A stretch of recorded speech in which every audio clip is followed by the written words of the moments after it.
कालची जी निवडणूक झाली या निवडणुकीमधून एक अर्थ अतिशय स्पष्ट होतो की लोकसभेतल्या निकालानंतर मोठ्या प्रमाणात फूट ही भाजप आणि शिवसेनेमध्ये पडेल आणि राष्ट्रवादीमध्ये पडेल अशी विरोधकांना अपेक्षा होती आणि त्यामुळेच हे जे काय त्यांची स्वप्न होती ही धुळीला मिळालेली आहेत. कारण ज्यावेळेला अनपेक्षित असा निकाल हा लोकसभेला लागला त्याच्यामागे काही विशिष्ट कारणं होते आणि एका विशिष्ट वर्गाचं झालेलं पोलरायझेशन हे त्याला कारण होतं आणि हे आता सगळ्यांच्याच लक्षात येऊन चुकलेलं आहे आणि त्याच्यामुळेच त्यांना वाटत होतं की लोकसभेतल्या निवडणुकीनंतर आपली ताकद वाढेल किंवा अनेक लोक ही शिंदे साहेबांपासून फडणवीस साहेबांपासून आणि अजितदादांपासून लांब जातील. परंतु एक निश्चितपणे याच्यामधून अर्थ असा निघतो की आपल्या नेतृत्वावर पक्का विश्वास हा आमदारांनी ठेवलेला आहे. त्याच्यामुळे आमदारांमध्ये कुठलीही फूट पडली नाही आणि हा कॉन्फिडन्स फार महत्त्वाचा असतो. हा जो तुमचा आत्मविश्वास असतो हा आत्मविश्वास तुम्हाला विजयापर्यंत घेऊन जातो. त्याच्यामुळे महायुतीचा विजय हा निश्चित आहे एवढंच मला या निमित्ताने सांगायचं आहे.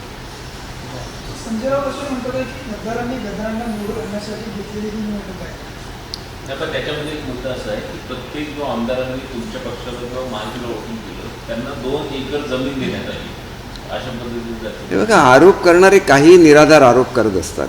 मला आपल्याला एकच विनंती करायची की असले कुठलेही आरोप केले तर त्याबाबतची जाऊन वस्तुस्थिती तपासण्याची आवश्यकता असते. कारण याच्यामध्ये नाहक बदनामी होत असते आणि बदनामी ही खरोखर अत्यंत मनस्ताप देणारी अशी ही बदनामी असते आणि त्याच्यामुळे कुठल्याही संदर्भात काही आरोप झाले तर त्या व्यक्तीकडे जाऊन त्याची शहानिशा करण्याची आवश्यकता असते. त्याच्यामुळे अशी शहानिशा न करता जर आरोप केले गेले तर त्याच्यामुळे नाहक बदनामी होत असते. हे आपण सर्वांनीच लक्षात ठेवलं पाहिजे. संजय राऊत जे बोलतात हे संजय राऊत नेहमीच बेलगाम बोलत असतात. त्यांच्या बोलण्याला काही अर्थ नसतो किंवा महाराष्ट्रातली जनता त्याच्याकडे एक करमणूक या दृष्टीने बघते. शेवटी ज्यावेळेला तुम्ही प्रेस कॉन्फरन्स घेता त्यावेळेला त्या प्रेस कॉन्फरन्समधून आपल्याला निश्चितपणे काही सकारात्मक लोकांना देता आलं पाहिजे.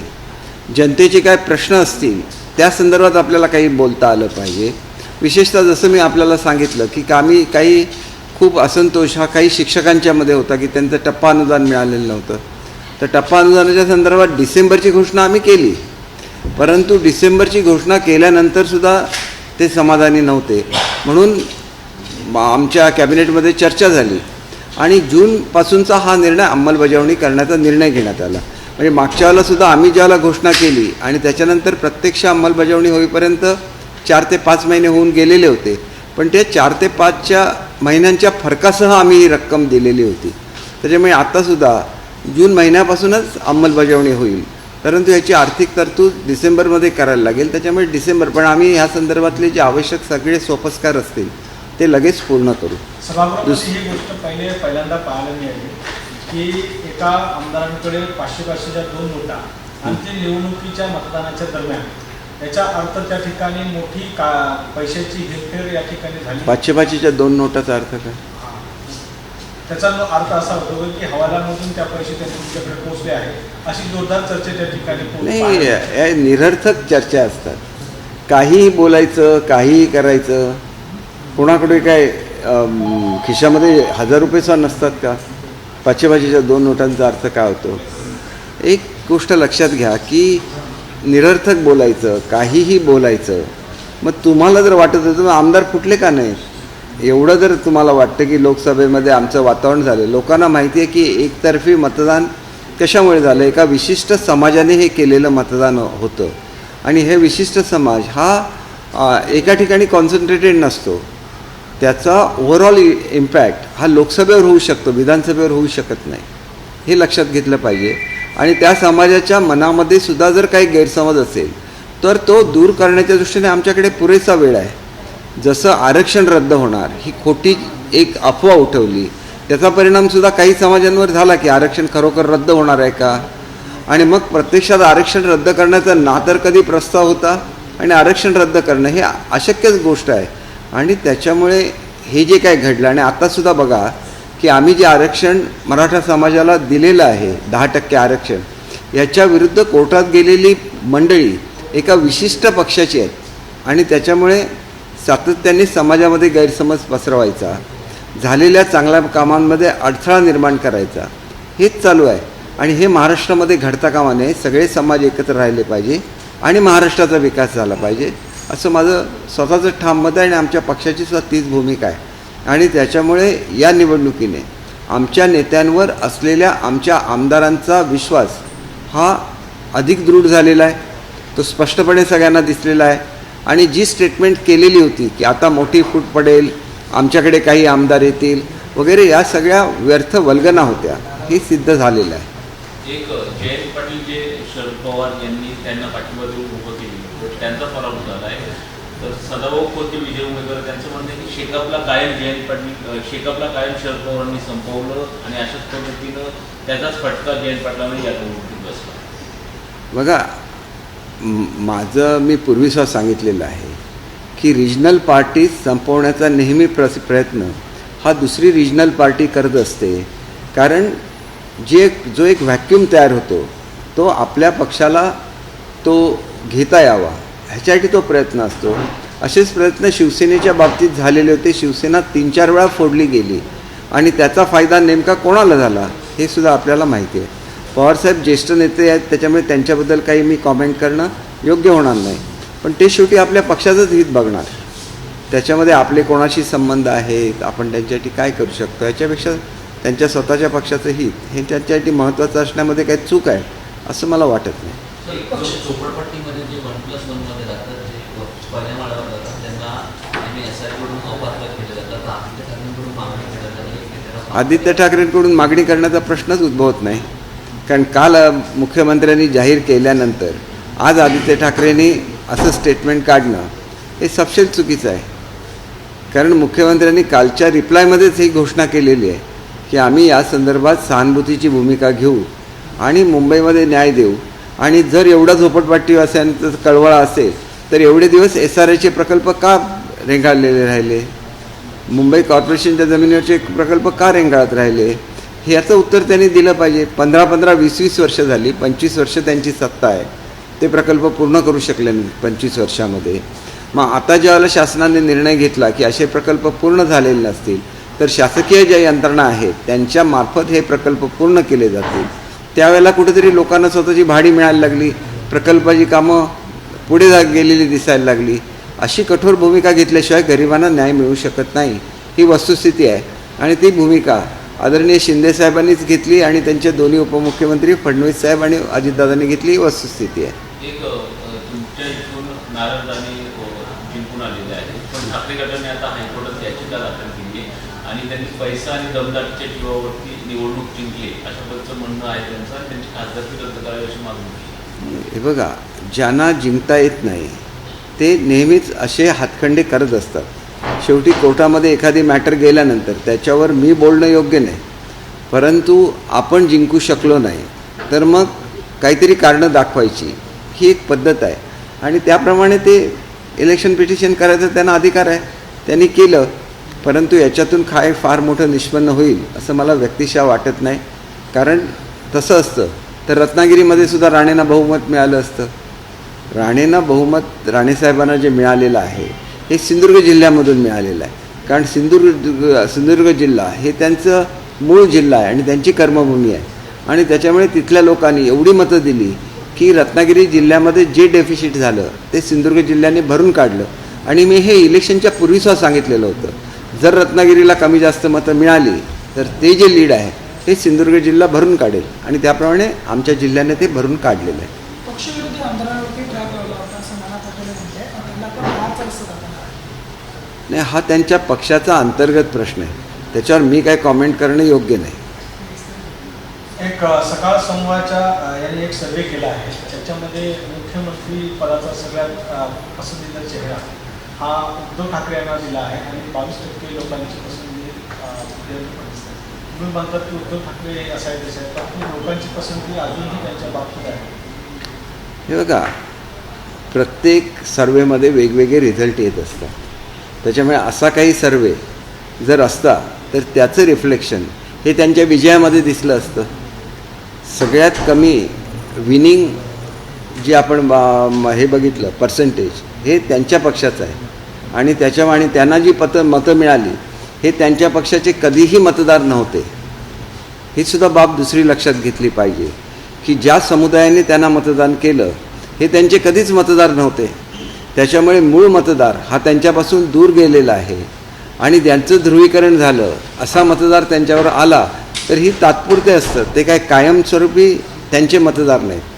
कालची आपण जर झिसान सिद्दीकींची त्या ठिकाणी मुलाखत मी बघत होतो, त्या मुलाखतीमध्ये त्यांनी स्पष्ट म्हटलेलं आहे की UBT बरोबर झालेले एकंदरीतच जो समझोता आहे तो त्या समाजाने स्वतःच्या मनाने घेतला असं बिलकुल नाही, तर एका विशिष्ट त्यांना जे फसवलं गेलं त्यापोटी हा घेतला गेला आणि त्याच्यामुळे आपले मतदार ठरलेले असतात आणि हे मतदार आपल्याला मतदान करत असतात. एका विशिष्ट कारणासाठी विशिष्ट जनसमुदाय एकत्र येतो आणि तो एकगठ्ठा मतदान करतो. अनेक बूथवर असं झालेलं आहे की 1% मतं एकीकडे आणि 99% मतं एकीकडे आणि त्या बूथचे जे मतदान आहे किंवा त्या पर्टिक्युलर भागाचं जे मतदान आहे त्यांनी संपूर्ण लोकसभेचा निकाल बदलून टाकला. ही वस्तुस्थिती आहे. कारण असं पोलरायझेशन महाराष्ट्राच्या इतिहासामध्ये कधीही झालेलं नव्हतं. तर राज्य सरकारने अफगाणिस्तानला कांदा आणण्याचा निर्णय घेतला आहे. सरकारच्या या निर्णयाचा संजय राऊतांनी विरोध केला आहे की सरकार शेतकरी विरोध भूमिका घाट शेतकऱ्यांच्या विरोधात काम करत. आपण नाही बघा, ह्याच्यामध्ये 2 भाग असतात. एक म्हणजे कांद्यावरची निर्यात ही रद्द केलेली आहे, परंतु त्याच्याबरोबर भावसुद्धा स्थिर ठेवायला लागतात. कारण नॉर्थ इंडियामध्ये स्पेशली आपला जो उत्तर भाग आहे देशाचा याच्यामध्ये जेवणाचा बेस हा कांदा असतो, म्हणजे कांद्याची ग्रेव्ही हा त्यांच्या जेवणाचा बेस असतो. त्याच्यामुळे मोठ्या प्रमाणात कन्झम्पशन हे त्या भागामध्ये होत असतं आणि जे उत्पादक राज्य आहेत ते महाराष्ट्र आहे, गुजरात आहे आणि त्याच्यामुळे आपल्याला याचा बॅलन्स त्या वेळेचे दर बघून केंद्र सरकार करत असतं. त्याच्यामागे शेतकऱ्यांचं अहित व्हावं अशी कधीही भूमिका असत नाही आणि त्याच्यामुळे कांद्याचा ज्यावेळेला भाव कोसळला त्यावेळेला कांद्याच्या शेतकऱ्यांसुद्धा मदत ही शासनाने केलेली आहे आणि पुढेसुद्धा तशी मदत करत राहणार. परंतु कांद्याचे भाव कोसळतील अशी कुठलीही सध्याची परिस्थिती नाही. मध्यंतरीच्या काळामध्ये मोठ्या प्रमाणात पाऊस कमी झालेला होता आणि त्याच्यामुळे दुष्काळ सदृश्य परिस्थिती होती. अशा परिस्थितीमध्ये जे कमी झालेलं असेल उत्पादन, अर्थात याची आकडेवारी केंद्र शासनाकडे असते, आमच्याकडे नसते आणि त्याच्यामुळे त्या बेसिसवर ते निर्णय घेत असतात. परंतु शेतकऱ्यांच्या विरोधात जाऊन कुठलंही शासन कुठलाही निर्णय घेईल असं मला स्वतःला वाटत नाही. आपल्या शेतकऱ्यांना हायकोर्टाने झटका दिलेला आहे, त्यांची शिक्षण संस्था कॉलेजची परवानगी जी आहे ती रद्द करण्यात आली आहे. नाही, हा काय एक व्यक्तिगत विषय आहे, त्याच्यामध्ये नेमकं काय आहे हे तपासून बघायला लागेल. माझ्याकडे अजून या निकालाची प्रत आलेली नाही. निकालाची प्रत आल्यानंतर याच्यावर कॉमेंट करणं अधिक योग्य ठरेल. परंतु मायनॉरिटीच्या संदर्भात मी एकच मुद्दा सांगू इच्छितो की प्रत्येक ठिकाणी मायनॉरिटीची संख्या असते असं काय नाही आणि त्याच्यामुळे बऱ्याच वेळेला त्यांच्या ज्या शाळा असतात याला किमान पट मिळवण्यामध्ये त्यांना खूप डिफिकल्टी देतात. म्हणून काल 2 महत्त्वाचे निर्णय ते मी जाहीर केलेले आहेत. त्याच्यामध्ये अल्पसंख्याक शाळांची पटसंख्या ही 30 वरून 20 करण्यात आलेली आहे, कमीत कमी पटसंख्या.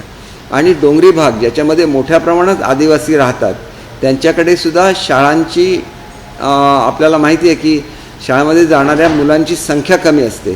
त्याच्यामुळे 20 आमची पूर्वी डोंगरीची संख्या होती, आता ही कमीत कमी संख्या ही 15 करण्यात आलेली आहे आणि ह्याच्यामुळे निश्चित लाभ या शाळांना निश्चितपणे लाभ होऊ शकेल. सर, कपिल पाटील यांनी काल रात्री ट्विट करत नाराजी व्यक्त केली आहे. जयंत पाटील यांच्या पराभवानंतर त्यांनी असं म्हटलं की इंडिया आघाडीमध्ये कुठेतरी जे छोटे मोठे पक्ष आहेत त्यांना योग्य वागणूक दिली नाही अशी नाराजी त्यांनी ट्विटरच्या माध्यमातून व्यक्त केली. नाही, त्यांचं म्हणणं हे सत्य आहे की जयंतभाई हे गेली अनेक वर्ष विधान परिषदेवर सदस्य आहेत.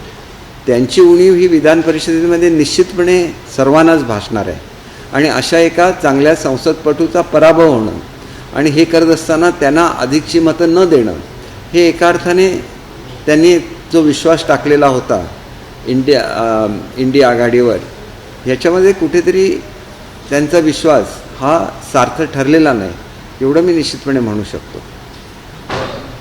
जानेवारीपासून ते जून या 6 महिन्याच्या दरम्यान जवळपास 90पेक्षा जास्त शेतकऱ्यांनी राज्यामध्ये आत्महत्या केल्या. सरकारकडून अनेक योजना राबवल्या जातात, मात्र तरी जे शेतकरी तसे टोकाचा पाऊल उचलल्यात. कर्जबाजारी असेल, या पिकासंदर्भातील विषय असेल, तर या विषयात याचं खरं तर शेतकऱ्यांची आर्थिक परिस्थिती सुधारणं आणि मानसिक आधार देणं ही सुद्धा 2 गोष्टी असतात. कारण आपण बघितलं तर एक ठराविक भागामध्ये अशा आत्महत्या होतच नाहीत. महाराष्ट्राच्या एका विशिष्ट भागामध्ये ह्या आत्महत्या होतात आणि त्याचं कारणसुद्धा असं आहे की त्या ठिकाणी त्यांना एक मानसिक आधाराची सुद्धा जी गरज असते, हा सुद्धा आधार देण्याची गरज आहे. आणि त्याच्याचबरोबर हा भाग हा मुख्यतः दुष्काळी भाग आहे, पावसावर अवलंबून असलेला भाग आहे. मोठ्या प्रमाणात आता जे धरणाची कामं चालू आहेत त्या पार्श्वभूमीवर शेतकऱ्यांच्या आर्थिक परिस्थितीमध्ये खूप मोठा बदल होणार आहे. आणि तो बदल झाल्यानंतर आज बघा की आपल्या मुलीच्या शिक्षणाची काळजी असते, मुलींचं शिक्षण मोफत केलेलं आहे. काही वेळेला इतर काही अडचणी असतात, ह्या सगळ्याच कशा दूर करता येईल याच्यासाठी नेहमी प्रयत्न केले जातात. ह्या विशिष्ट भागासाठी वेगळ्या योजना आहेत. तरी पण यांना एक मानसिक आधाराची गरज आहे, कारण त्यांना हे समजावून सांगायला लागतं की आपण अडचणीला खंबीरपणे तोंड न देता हा जर मार्ग पत्करला तर आपल्या पाठीमागून आपल्या कुटुंबाचे जे हाल होतात ते हालापेक्षा खूपच वाईट असतात, किंवा जो मानसिक धक्का बसतो तो खूपच वाईट असतो. आणि त्याच्यामुळे त्यांच्याबद्दल सर्वांनाच सहानुभूती आहे. परंतु असं टोकाचं पाऊल त्यांनी उचलू नये, असंच प्रत्येकाने प्रयत्न केला पाहिजे आणि आमचा सुद्धा तो प्रयत्न राहील. सर, हिंदी में एक बेसिक ब्रीफ के साथ कल के इलेक्शन रिजल्ट्स के बारे में जानना चाहेंगे. और MVA की सरकार जो इतनी ओवर कॉन्फिडेंट या कॉन्फिडेंट थी कि लोकसभा के रिजल्ट्स के बाद वो लोग आगे ले जाएंगे और महायुति का जो स्ट्रेंथ है कहीं ना कहीं वो टूटते दिखेगा. आप बोल रहे हैं वो सही है कि उनकी एक गलतफहमी थी कि MVA को जो लोकसभा में रिज़ल्ट आया था उसकी वजह से महायुति का मॉरल टूट जाएगा, लेकिन ये हुआ नहीं. क्योंकि ये जो रिज़ल्ट था वो पोलराइजेशन ऑफ वोट्स की वजह से हुआ था. अब लोग भी अभी सोचते हैं, या तो उनको मालूम हो गया है कि ये पोलराइजेशन नहीं रहेगा, क्योंकि हर जगह पे हर पार्टी का खुद का एम्बिशन रहता है. तो इसका ज़रूर ये परिणाम हो जाएगा कि आगे चल के जो विधानसभा की इलेक्शन होने वाली है उसमें उनको यश नहीं मिलेगा. और ये बात सब लोग समझ गए हैं. और जिस तरह से डिसीजंस लिए गए महायुति में, NDA में, तो इसकी वजह से पूरी जनता आज महायुति के साथ है, NDA के साथ है. और इसकी वजह से हम लोग फिर वापस सत्ता में आएंगे और अच्छा रिज़ल्ट अपने स्टेट को भी देंगे. सर, संभाजीनगरमध्ये 50 मुलं ISIच्या संपर्कात आल्याची समोर आली आहे. एक गोष्ट अशी असते की नेहमी एक ठराविक वर्ग हा टार्गेट केला जातो आणि हा वर्ग टार्गेट करून त्यांना मिसगाईड केलं जातं आणि मग अतिरेकी प्रवृत्तींकडे त्यांना वळवण्याचा प्रयत्न केला जातो. आणि म्हणूनच शहरी नक्षलवाद हा एक भाग आहे आणि ह्याला आपल्याला तोंड द्यायला लागेल. आणि एका ग्लॅमरस नावाखाली हे सगळं चालतं आणि मुलांना चुकीच्या मार्गाकडे नेलं जातं. तर ती त्या चुकीच्या मार्गाकडे जाता कामा नये असा प्रयत्न सर्वांनी केला पाहिजे. आमचं पोलीस डिपार्टमेंट अत्यंत सजग असतं आणि त्याच्यामुळे वेळोवेळी ते याला प्रतिबंध करतं. आणि मी जसं आपल्याला सांगितलं मगाशीसुद्धा की यांचं मानसिक त्यांना आधार देण्याची गरज असते. आणि विशिष्ट परिस्थितीने जे लोक एक वर्ग असा असतो की जो परिस्थितीमुळे कुठेतरी दबला गेलेला असतो आणि ह्या वर्गाकडेच मिसगाईड करण्याचा प्रयत्न केला जातो. तरी हे एक सामाजिक प्रश्न आहे आणि त्याला सामाजिक आपण उत्तर काढलं पाहिजे. जरांगे पाटील यांनी सरकारला दिलेलं अल्टिमेटम जे आहे ते आज संपणार आहे. बघा, या संदर्भात जरांगे पाटीलांची जे काय बोलायचं वगैरे हा निर्णय हा वरिष्ठ पातळीवरचा निर्णय असतो. मुख्यमंत्री उपमुख्यमंत्री या संदर्भातला योग्य तो निर्णय घेतील आणि हा प्रश्न निश्चितपणे सुटेल याची मला खात्री आहे. ABP माझा, उघडा डोळे बघा नीट.